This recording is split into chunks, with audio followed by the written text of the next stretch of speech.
pessoal, tudo bem com todos vocês? Vamos a mais um entendimento da Palavra de Deus. Vamos descobrir o que aconteceu realmente no Jardim do Éden. Vamos a mais aqui, como diz o pastor Caio Fábio, a um papo de graça. Vamos entender realmente o que aconteceu lá, porque se você entender o que aconteceu no jardim, se você descobrir o que aconteceu com você no jardim, a sua vida pode melhorar. Você pode mudar o curso dela, mas você precisa entender o que aconteceu lá no Jardim do Éden, no começo de tudo. Veja bem, como foi que o anticristo veio parar na Terra? Como o próprio Lúcifer veio governar esse mundo? Como ele conseguiu? O que ele fez? Qual tipo de armadilha, de mentira ele contou para Adão, que ele conseguiu Adão deixar ele implantar a natureza dele no homem?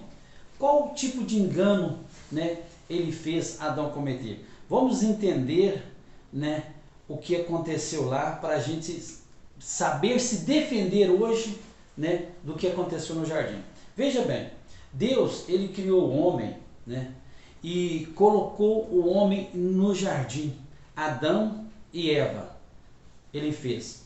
E o que ele disse para Adão e Eva? Crescei e multiplicai-vos. Multiplicai-vos. Então veja bem, irmão, no jardim não existia só Adão e Eva, já existia centenas e milhares de pessoas no jardim, todas vivendo ali num corpo incorruptível, num lugar lindo e maravilhoso, num jardim, uma terra, era aqui na terra o jardim, onde não existia insetos, baratas, ratos, bactérias no corpo, bactérias no ar, era tudo perfeito. Por isso eles não envelheciam e não morriam, o tempo era parado, não existia a idade, a criança nascia, desenvolvia e não contava os anos dela passava, porque todos se desenvolviam e ficavam todos iguais, ninguém envelhecia para ficar diferente.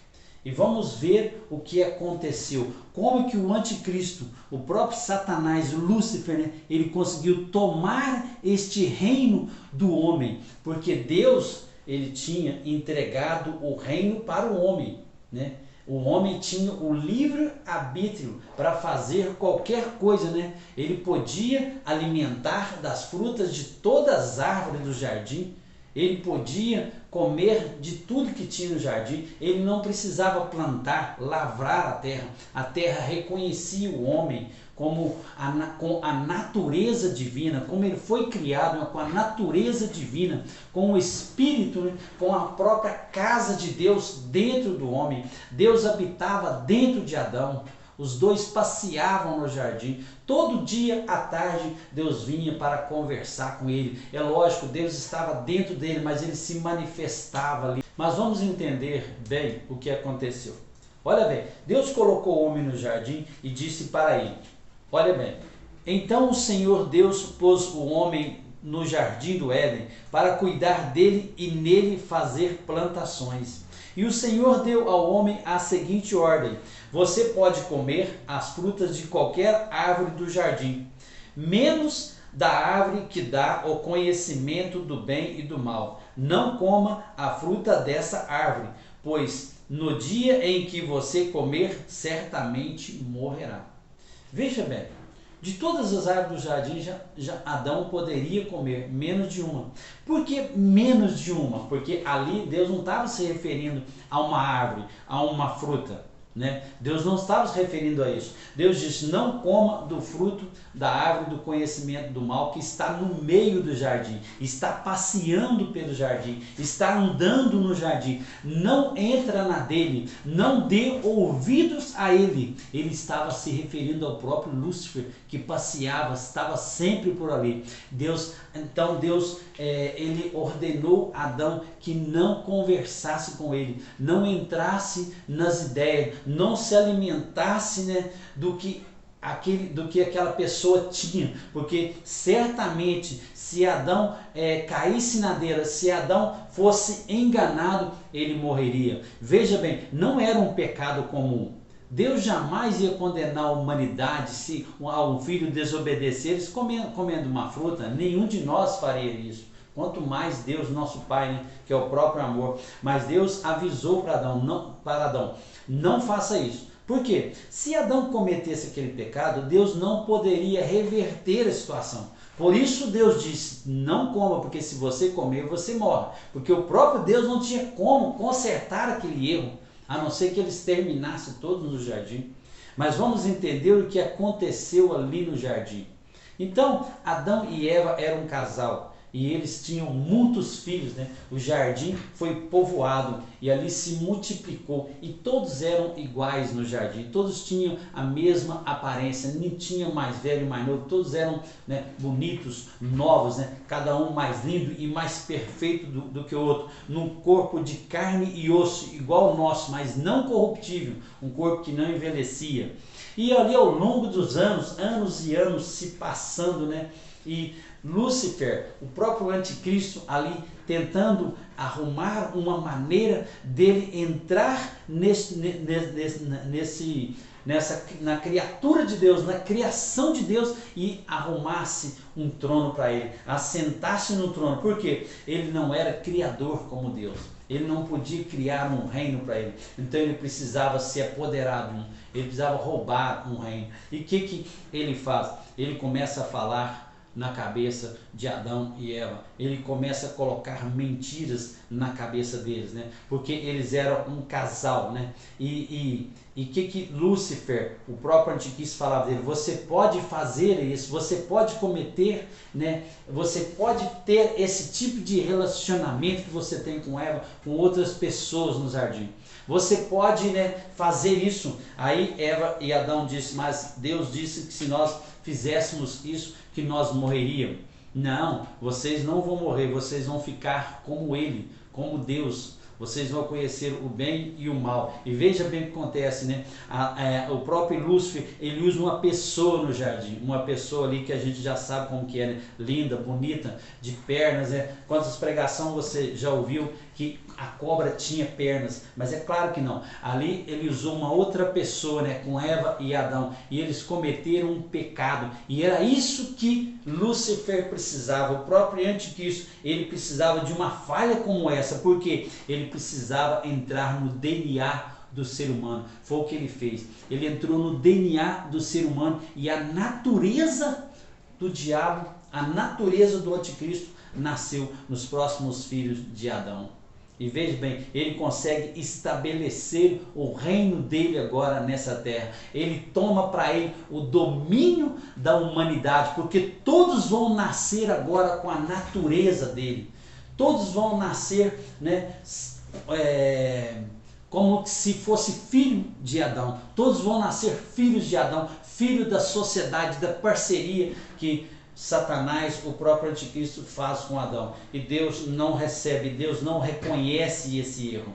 E o que Deus, o próprio Deus faz? Ele sai do jardim, ele sai de dentro de Adão.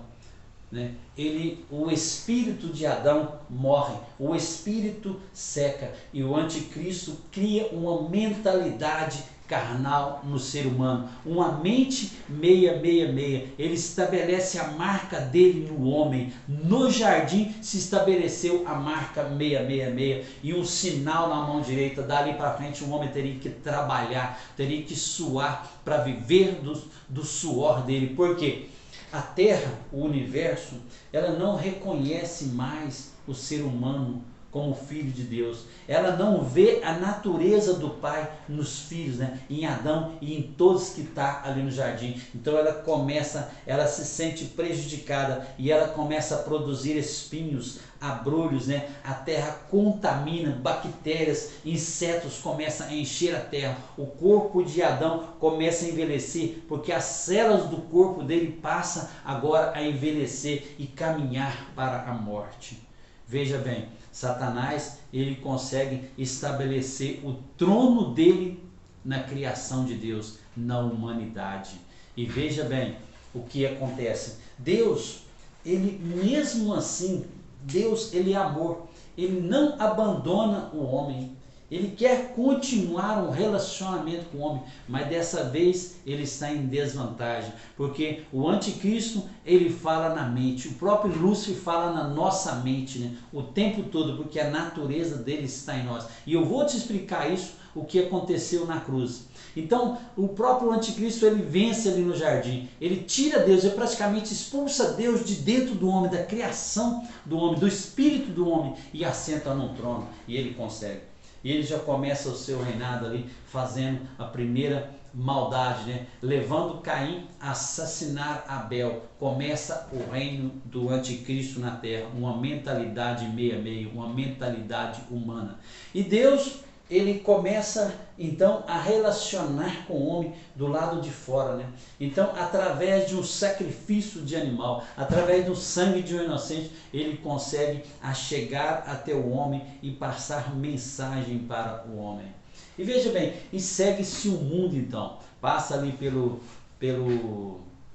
dilúvio, chega-se a lei para o homem, e o homem sendo governado pelo próprio anticristo, né? Dentro da nossa carne, né? Satanás ele rasteja neste mundo, nessa carne, ele rasteja nesse mundo. Foi o castigo que ele recebeu, né? Por ter levado Adão e Eva a pecar. E olha bem, ele comanda o homem, né? Com muita força. Vamos ver exemplos ali que aconteceu antes da cruz, né? O próprio Davi, um homem que era segundo o coração de Deus. Quando ele estava para morrer, ele aconselhou Salomão, né? Deu bons conselhos para Salomão, mas também ele entregou uma lista para Salomão de pessoas que eram contra ele, que eram oposição a ele, e diz: mata todos eles, assassina todos eles, né? Porque eles eram minha oposição. O próprio Salomão, né? O irmão dele, que Davi nunca tinha corrigido, uma boa pessoa. Como Salomão tinha muitas mulheres, muitas concubinas, né? E ele gostava de uma, e ele pediu à mãe de Salomão para interceder por ele, para que Salomão desse aquela concubina, aquela moça para ele casar com ela. E qual foi a resposta dele? Olha bem, e Deus já tinha abençoado Salomão, dado a ele riquezas, né? Dado a ele sabedoria. Ele falou assim: até a tarde você estará morto por causa desse pedido. E ele fez isso. Matou o próprio irmão. É assim que funcionava antes do Espírito Santo, né? Quando Satanás estava governando a mentalidade do próprio anticristo na nossa mente, na nossa testa. Esse é a marca da besta. Ela está em todos nós ela está. Em todos nós, inclusive nos pastores, em todas as pessoas, não tem. Todos têm a natureza do diabo na carne, implantada ali no jardim, né? Uma vitória do anticristo, de Satanás, sentou dentro de um trono e reina este mundo, né?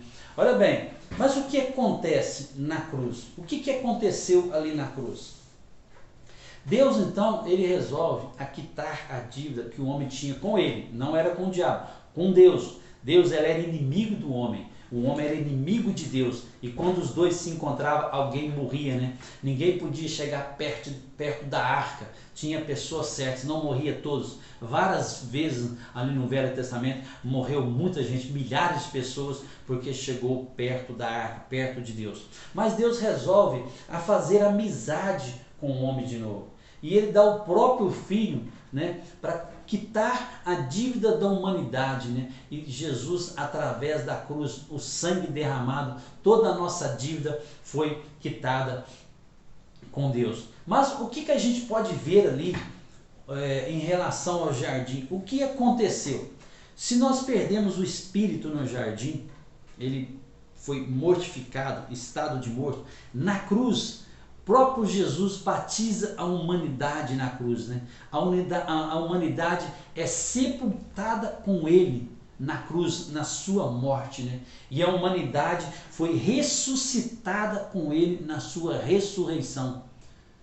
Toda a humanidade agora passa a ter, após a cruz, um espírito novo, vivificado, o terceiro templo construído dentro de nós para receber o próprio Jesus dentro de nós, para receber o Pai, o Espírito Santo, para a volta do Espírito, a volta de Jesus estabelecer dentro de nós. Então, quando nós recebemos Jesus, ele passa a habitar em nós novamente. Mas olha bem, muitas coisas aconteceram ali na cruz, né? E veja bem, o Espírito novo, o templo novo dentro de nós, o terceiro templo. Mas como que isso aconteceu? Onde está na palavra? Lembra ali quando os discípulos falaram para Jesus: olha a estrutura desse templo, Senhor, olha a arquitetura desse templo, que maravilha, que bonito que é. E Jesus disse assim, ó: derrubem este templo e eu o reconstruirei em 3 dias. Aí eles ficaram sem saber o que estava acontecendo e disseram um para o outro: mas nós levamos 46 anos para construir esse templo. E ele está dizendo que vai reconstruir em 3 dias. Mas Jesus se referia aos 3 dias que ele estava lá na morte dele, no túmulo. Ali ele reconstruiu o templo, o espírito da humanidade. Pregou para todos aqueles espíritos que tinham morrido, né? E houve o grito de comando ali na cruz, né? E Deus ressuscita Jesus, e todos aqueles que estavam mortos, todos aqueles que dormiam no seio de Abraão, todos subiram com Jesus para a eternidade, né? Houve ali o grito de comando, a trombeta soou e Deus, né, ressuscitou todos os que estavam ali dormindo no seio de Abraão em estado de morto, né, foram salvos. Por isso nós, os que ficarmos vivos desde aquela época, não antecederemos aos mortos, né? Porque eles foram primeiro, aqueles mortos lá, porque depois da cruz, todos que morrem é imediatamente ressuscitado para a eternidade com Jesus. Mas veja bem, na cruz, né, Jesus, ele não venceu a natureza do anticristo? Ele venceu sim. Como que Jesus venceu? O que ele venceu aqui andando nessa terra e morrendo na cruz? Qual foi a vitória que Jesus teve, né, nessa terra? Olha bem, Jesus, quando ele veio nessa terra, ele usou um portal, né? Um portal para entrar nesse mundo, porque Jesus é de um outro mundo perfeito, né? Um mundo da eternidade, né? Um mundo onde Deus, onde eles habitam, onde ali o tempo é parado, o tempo não corre, e ele precisava entrar neste mundo nosso, mas ele não poderia aparecer nesse mundo com toda a glória, todo o poder que ele tinha. Se Jesus aparecesse ali na terra, naquela época, ou até mesmo hoje, não ficaria um ser humano vivo na terra. Todos nós desaparecíamos por causa do impacto do pecado, da natureza do diabo, na humanidade, do mundo criado pelo diabo. Se Deus entrasse nesse mundo com o corpo dele, né, incorruptível, com todo o poder dele, não ficaria uma pessoa viva na terra. Entendeu? Então veja bem, o que ele faz através de Maria, usando um portal. Ele nasce, entra nesse mundo através de um corpo pecaminoso. Ele nasce aqui num corpo igual ao nosso, um corpo onde tinha a natureza do anticristo ali. E é isto que ele vence, né? Ele, através do poder do Espírito Santo de Deus, ele vence toda a natureza daquele corpo que ele andava aqui nessa terra. Nenhuma vez a natureza diabólica, a natureza do anticristo convenceu ele de fazer algo errado. Presta atenção, quando Jesus ele estava lá no pináculo do templo e Satanás ofereceu para ele todos os reinos da terra, você pensa que Satanás estava onde? Em pé, diante de Jesus? Um homem bonito, vestido de terno, né? Não, ele estava naquele corpo e ele falava na mente de Jesus. O mesmo corpo que nós estamos agora, como Satanás fala na nossa mente, para a gente fazermos coisa errada. Uma mentalidade do anticristo na nossa testa, o número 666. Como ele fala, ele falou na mente de Jesus, só que Jesus não pecou. Nenhuma vez, não nasceu com pecado, não pecou, e ele venceu a natureza do diabo que está nesse corpo nosso, e ele diz: eu venci este mundo, o mundo que Satanás criou e colocou dentro de nós, ele venceu, e ele nos deixou esse caminho para nós vencer. Mas o que ele faz na cruz, além de vencer esta natureza, né? Ele criou o nosso espírito, e a partir do momento que você recebe Jesus, ele volta para dentro de você, na casa do Pai. dentro do Santo Santo, que é o nosso espírito. E ali em Lucas, no livro de Lucas, ele diz: eu lhe dou poder para vencer a serpente. Lembra dela no jardim? A serpente de pernas bonitas, vaidosa, linda, de aparências. Eu lhe dou poder para vencer ela. Você que às vezes não está conseguindo vencer essa serpente, você que tem um casamento, você que tem igreja e a serpente te mordeu e você não conseguiu vencer, você que alimentou da árvore do conhecimento do bem e do mal e a serpente te picou, presta atenção. Jesus lhe deu poder para vencer a serpente, o escorpião, todos os poderes do mal, sem sofrer nenhum dano. Esse versículo nos dá 4 condições, 4 circunstâncias. Ele fala para nós: a serpente, o escorpião, que é nós, a nossa carne, né? A natureza dele. Ele deu o poder para vencer a serpente quando ela vem querendo destruir a sua vida, o seu casamento, o seu ministério. Ele te deu o poder para vencer ela. Vencer o escorpião que está em você, que está doido para juntar com a serpente. Ele deu poder para vencer ele. Todos os poderes do mal, sem sofrer nenhum dano. O Espírito Santo. Então, dentro do seu espírito está o poder, o próprio Jesus.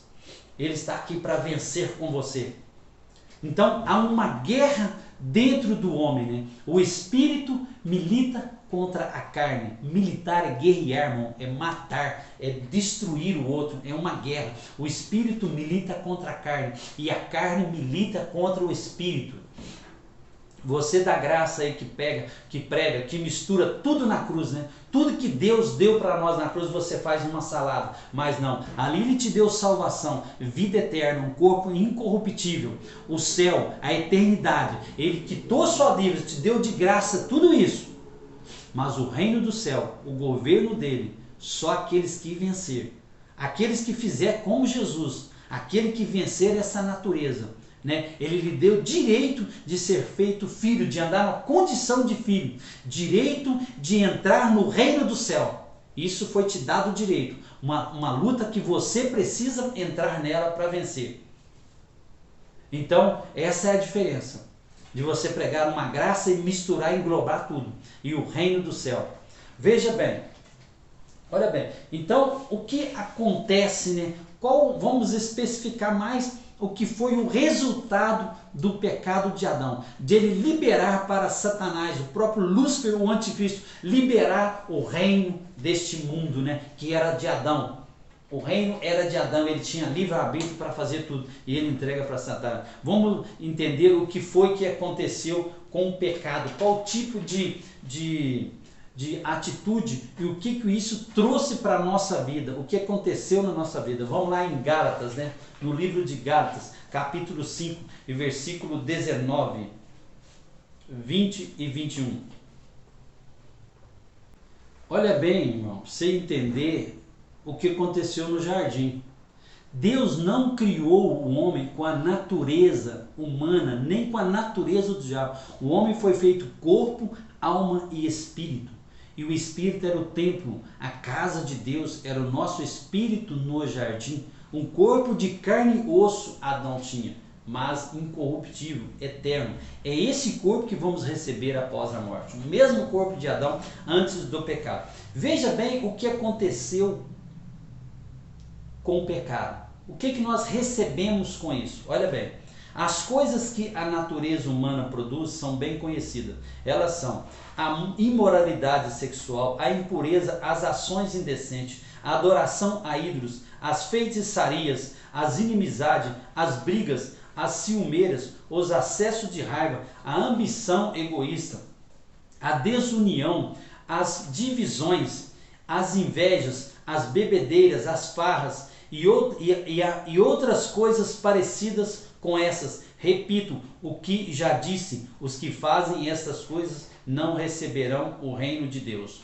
Olha bem, os que fazem essas coisas não receberão o reino de Deus, o governo de Cristo. Não está falando da graça da salvação, porque todos os crentes participam dessas coisas aqui, cometem esses pecados, porque esse pecado já está dentro dele. E ele, alguma dessas coisas ele falha, mas ele não perde o céu por causa disso. não perde a salvação por causa desses pecados. Esse é o pecado que foi atribuído a nós. Mas você que mortificar ele, você que matar, colocar essa condição aqui debaixo dos teus pés, você será um vencedor. E Jesus te construirá para um amor, para um governo de Cristo, porque a moeda que governará a quarta dimensão, que já estamos vivendo nela, é o amor. Mas olha bem, no espírito nosso, na natureza divina que nos foi devolvida na cruz, que nós tínhamos no jardim, só a natureza divina, Jesus trouxe ela de volta para dentro do templo, né? Para dentro do nosso espírito, a casa de Deus. Olha bem aqui. Mas o Espírito de Deus produz. O Espírito de A produz aquilo ali que está em Gálatas 5,19, que eu acabei de ler. E o Espírito de Deus produz a alegria, a paz, a paciência, a delicadeza, a bondade, a fidelidade, a humildade, o domínio próprio, e contra essas coisas não há lei. Olha bem, você que vive o amor, você que ama o próximo, você que pratica isso, a lei ela não te pega. A lei não te obriga a fazer isso. A lei não te condena. A lei do Espírito te salva, né? A lei do Espírito te dá condições para você amar a Deus e amar o próximo. E presta atenção, o segundo mandamento, ele é tão importante quanto o primeiro. Se você não cumprir o segundo mandamento, você não cumpre o primeiro. Você precisa cumprir os dois mandamentos, os dois são iguais. E olha bem, então há uma guerra dentro de nós, do Espírito, né, contra o Espírito de Satanás. E essa guerra, ela é para ser combatida aqui em vida, não depois da morte. Mas eu preciso combater essa guerra?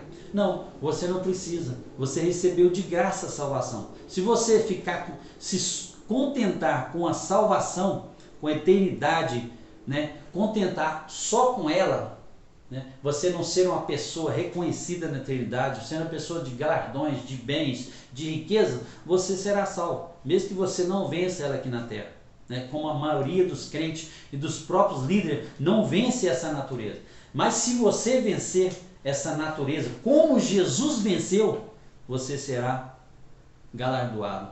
Você participará da glória dele, do governo da eternidade, do governo do universo, né?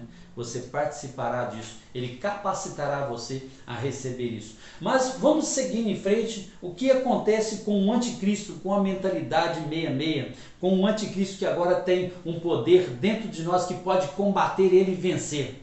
O que ele faz? Ele não se contenta e ele quer criar agora, né, um governo para ele na terra através de um homem. E ele vai usar o que? Mais uma vez ele vai atrapalhar o plano de Deus, né? A igreja primitiva, ela nasceu ali com Jesus aqui na terra, nasce a igreja primitiva e ela vem rompendo, né? Ela vem vencendo, né? Passa ali pelos anos 70 da destruição de Israel e a igreja continua crescendo, né?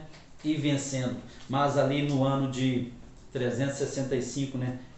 O próprio anticristo Lúcifer, ele começa a enganar o povo de Deus. A própria igreja primitiva de Paulo, né, que o nome dela era Igreja Universal Apostólica, porque os apóstolos já estavam conquistando outras nações. A palavra universal quer dizer católico, né? Então é a Igreja Católica Apostólica, né? Aí o que acontece? Essa igreja aí mesmo aqui, que nós temos aqui, Igreja Católica Apostólica. Mas o que acontece? O próprio anticristo, ele manipula, né? Quando ele vê que ele não vence a igreja, ele começa a se infiltrar dentro da igreja através de um imperador romano, Constantino, que se converte ao cristianismo e traz toda a cúpula da igreja de Roma para dentro da igreja primitiva. E a igreja se entrega a eles devido à facilidade de templos, né? De congressos, de muito dinheiro, muita facilidade. Ela deixa de ser uma igreja perseguida e passa a perseguir outros cristãos. Então Satanás ele vai sentar no trono da igreja de Cristo e falar com ela, como está na profecia. E no ano 440, né, a igreja primitiva aceita toda a estrutura de Roma dentro da igreja. Por isso o versículo, né, onde está um cadáver, ali se ajuntam as águias, né? A igreja morre, se torna um cadáver. E o símbolo de Roma era a águia. E ela toma conta da igreja e o corpo morre. O corpo da igreja morre. E ali se ajunta todos os urubus, né? O anticristo agora estabelece, né, dentro da igreja primitiva um sistema religioso. E ele se assenta no trono através de um papa, né, que foi instituído na igreja. Ele se assenta no trono da igreja novamente, né? Agora todos devem ajoelhar diante de mim, beijar a minha mão e me chamar de Papa, que quer dizer papai. Mais uma vez ele toma a paternidade de Deus adquirida na cruz. Ele morreu na cruz para adquirir a paternidade. E o anticristo novamente senta no trono da igreja e começa a governar a igreja. E ele ressuscita de papa em papa, né? Cada sucessor que vai assentando na cadeira do Papa, ele vem passando de mente em mente, né, destruindo esse mundo, atrasando a humanidade, né, assassinando milhares de pessoas, né, trazendo o terror para a humanidade através de manipulações, engano, e as pessoas ali aceitando esse tipo de coisa, né? Até agora há pouco tempo, né, na Segunda Guerra, onde eles participaram junto com os nazistas, né, a Inquisição, né? Tudo isso o anticristo vem governando o mundo e tentando, né, dominar esse mundo. Mas esse vídeo meu, ele tem sequência no outro que chama Onde estiver o corpo de um morto, ali se ajuntarão os urubus. Assiste o outro vídeo, clica no nosso canal, né? Se inscreva no nosso canal, clica no sininho e dá um like para nós aí. Eu te agradeço, peço que Deus te abençoe no nome de Jesus, para você entender que a nova aliança não é como muitos ensinam por aí, através desses ensinos escatológicos estudados por homens. A nossa mente não pode entender a palavra. Então entenda, a nova aliança ela é espiritual. A palavra espiritual quer dizer invisível. Você não lê a Bíblia e transfere para as outras pessoas. Tem que haver uma revelação do Espírito para você entender o que vem acontecendo. Então o anticristo sentou no trono no ano 440 e está sentado lá até hoje. Mas você vai entender nos outros vídeos meus o que acontece com ele. Deus abençoe você em nome de Jesus.